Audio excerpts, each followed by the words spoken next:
Randy Orton, the WWE's apex predator. Orton is just waiting to strike. He's coiled. RKO! I am going to make it my business to hit you with an RKO.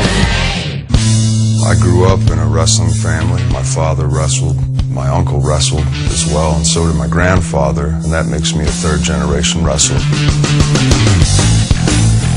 I was 22, 23 years old, and I was on, national television, tens and tens of millions of people. All of a sudden knew who I was. It was crazy. I ended up being the youngest world champion in history at 24. I love everything that's going on right now. I'm on a movie set, for crying out loud. I'm doing an interview that's going to be an extra on a DVD. It really doesn't get any cooler than this. I remember when I read for the part of Ed Friel, I was very nervous. What did you expect? I really thought Randy had star potential, and I thought he could make the transition for the kind of performing that he does as our WWE superstars to film acting, which is a different medium, it's a different style. As far as acting experience, I didn't really have any. Mike Pavone pulls me aside, he goes, Randy, don't move around, you're not playing to 20,000 people, this isn't the theater, it's not wrestling. Just sit there and just be human. That's what acting is, don't pretend, just be human. So I went at it again. Now you listen to me. I'm not saying what my boy did was right. I whipped his ass real good for what he had done, but that is just it. He's a boy. You don't know no better.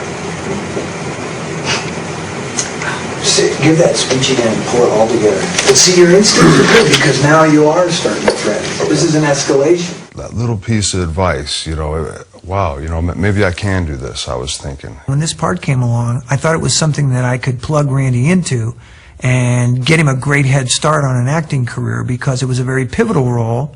It was a difficult role. It wasn't in a lot of the movie, but it's a memorable role in the movie, and he's a memorable individual. Randy was really nervous this morning. He is really going into the major leagues and top Academy Award caliber actors in Ed Harris and Amy Madigan. Good, Randy. Good. Doing great. My very first scene that I shot was with Amy Madigan, of all people. This is his first film. Very dedicated to being professional and doing it correctly and very open to people's suggestions. I had the chance to meet him a day or two before and just talk with him. What have you on this? She actually could tell that I was very nervous, I think, whether it was the beads of sweat or, the constant fidgeting. I just talked to him and said, it's only film. Just because he's won some awards doesn't mean that he's not some kind of pervert. How you feel? Get one under your belt. Does it feel good? Oh my God, yeah, but it's like... You're not tense here, are you? I know, just let it go. The more takes we do, the less nerve-wracking it is for me, and starting to get a little more comfortable in there, so that feels good. And she's a sweet lady, she really is. She called me dude. Hey dude, relax. Dude! Alright, man. That was cool, man. I'm like, okay, she's cool, She walked me through the scene a few times. She started ad-libbing with me, trying to get me into character, get me more relaxed, kind of just get me forgetting about the cameramen and the grips and everything going on. I'm sure that they are unfounded. I doubt they're unfounded, man. Jason's a good boy. He has a little discipline problems here and there. I work a lot, so I'm gone from the house. His mother's been raising him. He's quite natural. He's good at that living, too, isn't he? Thank you. If this thing comes out the way that I'm hoping it does, I'll owe Amy Madigan a lot for getting me relaxed for that scene. You're welcome. She kind of pulled me aside and started talking wrestling with me. Now, I'm older than him, but when my brother and I used to wrestle, our big one was we used to put the figure 4 grapevine on each other. The figure 4. That's Ric Flair's deal. Yeah. That's right. I come from Chicago, a big city, and wrestling was a big deal. Back when it first started out, when it became, part of people's consciousness and it was televised. See, I remember, growing up in Chicago, all the old-time wrestlers like Haystacks, Calhoun, Sweet Daddy, Seeking. They were like the first guys, like they were really coming up, and it was, Sure. So it's just fun for me to talk to him about that stuff. I think he was maybe surprised that I knew some of these guys from the past. I made a few bad decisions in my life. One of them was getting a lot of tattoo work. I don't think in a million years that I ended up on a movie set where tattoos weren't necessarily good. They actually hire people to cover the tattoos for it. I mean, it's unbelievable. There's that nasty ink right there, look at that. My mom made me get them, I swear. First day it took about 2 hours because they went up to the forearms with it.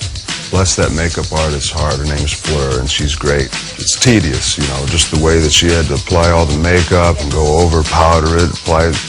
The red stuff kind of to bring life to it as if you have blood under your skin. The next thing you know, boom, it looks like my own skin. Just looking down, I was like, man, this is insane. Like it's been 10 years since I've seen my own skin, you know. It's amazing the tedious work that goes into the makeup side of things. I had the pleasure of meeting my son for the first time a few days ago. His name's Camille. He's from Louisiana, actually. People say I look just like him. I don't see it. You know, he really needs to start hitting the weights more, you know? You gotta start hitting the weights a little bit more. You know? I heard. What are you, 6? What are you, 82? 7? Yeah, I'm 82. That's I just did. I love the kid. Yeah. Come here, cutie pie. It's really interesting to me to see our WWE superstars come out of their comfortable environment where they are on Raw or on SmackDown or any of our programs and come into a very different world. Once we could calm him down and realize he belonged here and he does have the ability to do this, he got better and better and started to build his confidence. Really good, Randy. Really good. He really has a tremendous amount of potential. It was so good, I just decided to keep going. Thank This is my first movie, and I mean, if there's anything I could take from this experience with me, would be, you know, I've done it. You know, if this is the last movie I'm ever in, then, well, at least I've done it. How many people can walk around and say that they had a couple scenes in a movie that starred Ed Harris and Amy Madigan? This is just one of the lucky opportunities that I get to have being a WWE superstar. I want to be in movies. If it's something that I end up being good at, having a knack for, then I'm all for it. He's earnest in wanting to do this, so why not?